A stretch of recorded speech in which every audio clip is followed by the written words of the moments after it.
Budem robiť v Medane 4 dní, vieš? A ešte medzi tým do Kualy musím ísť a prespať tam, takže mi to vyhovuje, radšej budem tu 2 dní, jednu noc v Kuale a jednu noc v Medane. Lebo čo tam budem 4, tam vieš, zomrel pes proste, moslimská ona, metropola.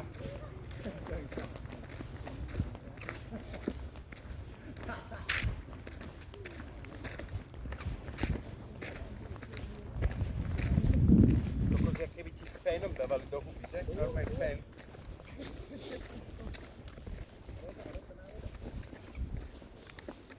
Hello.